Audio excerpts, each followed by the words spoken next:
রাজশাহী মহানগরীতে চাঁদাবাজি, ছিনতাই সহ বিভিন্ন অপরাধে যুক্ত এমন ১২৩ জনের তালিকা প্রকাশ হয়েছে। এতে আছে বিএনপি, জামায়াত ও আওয়ামী লীগ কর্মীদের নাম। দলগুলোর অভিযোগ, নির্বাচন সামনে রেখে তাদের ভাবমূর্তি ক্ষুণ্ণ করতেই করা হয়েছে এটি।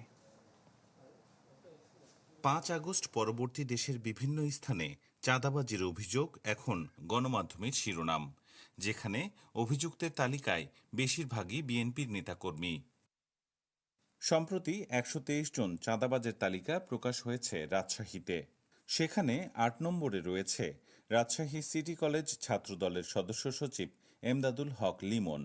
অভিযোগ, বিভিন্ন কোচিং সেন্টার এবং আওয়ামী লীগ নেতাদের কাছ থেকে চাঁদা নিচ্ছেন তিনি সহ অর্ধশতাধিক বিএনপি ও অঙ্গ সংগঠনের নেতাকর্মীর নামে বোয়ালিয়া থানায় একটি মামলাও হয়েছে। দীর্ঘ এই তালিকায় বিএনপির বিভিন্ন ইউনিটের আরও ৪৪ জনের নাম রয়েছে। যদিও এই ছাত্রনেতার দাবি, সবই তার ও দলের বিরুদ্ধে ষড়যন্ত্র। বিএনপি তো বলে আসছে যে চাঁদাবাজদের বিষয়ে জিরো টলারেন্স, তা আমরাও তো এটার বিষয়ে সোচ্চার ছিলাম। অঙ্গ সহযোগী সংগঠনের বেশিরভাগই নাম দেওয়া হয়েছে চাঁদাবাজিতে, যারা কখনোই এই চাঁদার সাথে জড়িত না। বিভিন্ন সামাজিক মাধ্যম দিয়ে হোক বা বিভিন্ন ফেসবুক, টুইটার, বিভিন্ন জায়গায় আমাদেরকে বারবার একই কথার সাথে সংযুক্ত করে জনসমর্থনকে নষ্ট করার জন্য এই পায়তারা তারা ছুড়ে দিয়েছে। এই তালিকায় রয়েছে আরও ৬ জন জামায়াত কর্মীর নাম। দলটির মহানগর নেতার দাবি, এদের কেউই দলের সঙ্গে যুক্ত নন। তালিকার অধিকাংশ ব্যক্তিকে আমরা চিনি না, যে ৬ জনের নাম বলছে। এখন হয়তো এলাকাগতভাবে তারা অনেক সময় জামাতের মিছিল মিটিং এ এসছে এরকমই, এছাড়া তাদের সাথে আমাদের সাংগঠনিক কোনো সম্পর্ক নাই। মহানগর পুলিশ জানিয়েছে, নামগুলোর বিষয়ে যাচাই বাছাই করে দ্রুত ব্যবস্থা নেওয়া হচ্ছে।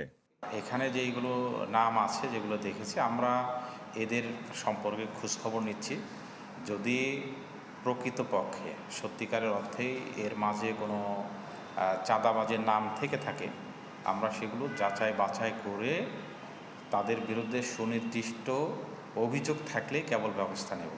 রাজশাহী মেট্রোপলিটন পুলিশের 10টি থানা এলাকার তথ্যে চাঁদাবাজি, মাদক কারবারের সঙ্গে যুক্তদের নাম দিয়ে তালিকাটি কে বা কারা করেছে তা জানাতে পারেনি পুলিশ। আবরার শাইর, চ্যানেল 24, রাজশাহী। জীবন বীমা কর্পোরেশন নতুন নতুন পলিসি চালু করে আসছে। জীবন বীমা কর্পোরেশন।